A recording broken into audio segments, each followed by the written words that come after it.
आज का पहला पाठ लेवी ग्रंथ अध्याय 25 पद संख्याएं 1, 8 से 17। जयंती वर्ष में प्रत्येक अपने पैतृक संपत्ति फिर प्राप्त करेगा।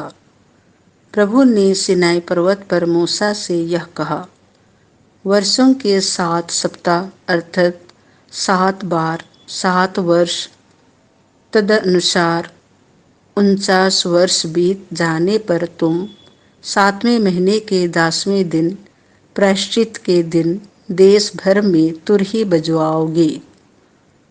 यह 50वां वर्ष तुम लोगों के लिए एक पुण्य वर्ष होगा और तुम देश में यह घोषित करोगे कि सभी निवासी अपने दासों को मुक्त कर दें। यह तुम्हारे लिए जयंती वर्ष होगा। प्रत्येक अपनी पैतृक संपत्ति फिर प्राप्त करेगा और प्रत्येक अपने कुटुंब में लौटेगा। 50वां वर्ष तुम्हारे लिए जयंती वर्ष होगा। उसमें तुम ना तो बीज बोओगे, ना पिछली फसल काटोगे और ना अनछटी दाखलताओं के अंगूर तोड़ोगे, क्योंकि यह जयंती वर्ष है।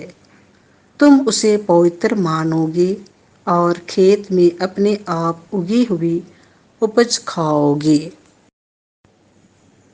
उस जयंती वर्ष में प्रत्येक अपनी पैतृक संपत्ति फिर प्राप्त करेगा। जब तुम किसी देश भाई के हाथ कोई जमीन बेचते हो अथवा उससे खरीद लेते हो, तो तुम एक दूसरे के साथ बेईमानी मत करो। जब तुम किसी देश भाई से कोई जमीन खरीदते हो, तो उसका ध्यान रखो कि पिछले जयंती वर्ष के बाद कितने बरस बीत गए हैं और बाकी फसलों की संख्या के अनुसार बेचने वाले को विक्रय मूल्य निर्धारित करना चाहिए। जब अधिक बरस बाकी हो तो मूल्य अधिक होगा और यदि कम बरस बाकी हो तो मूल्य कम होगा, क्योंकि वह तुम्हें फसलों की एक निश्चित संख्या बेचता है। तुम अपने देश भाई के साथ बेईमानी मत करो, बल्कि अपने ईश्वर पर श्रद्धा रखो, क्योंकि मैं तुम्हारा प्रभु ईश्वर हूँ। यह प्रभु की वाणी है। संत मत्ती के अनुसार पवित्र सुसमाचार अध्याय 14 पद संख्या 1 से 12। हेरोद ने प्यादों को भेजकर योहन का सिर कटवाया। योहन के शिष्यों ने यीशु को इसकी सूचना दी। उस समय राजा हेरोद यीशु की चर्चा सुनने लगा और उसने अपने दरबारियों से कहा, यह योहन बपतिस्ता है, वह जी उठा है, इसीलिए वह ये महान चमत्कार दिखा रहा है। हेरोद ने अपने भाई फिलिप की पत्नी हेरोदियस के कारण योहन को गिरफ्तार किया और बांधकर बंदीगृह में डाल दिया था, क्योंकि योहन ने उससे कहा था, उसे रखना आपके लिए उचित नहीं है। हेरोद योहन को मार डालना चाहता था, किंतु वह जनता से डरता था, क्योंकि वह योहन को नबी मानती थी।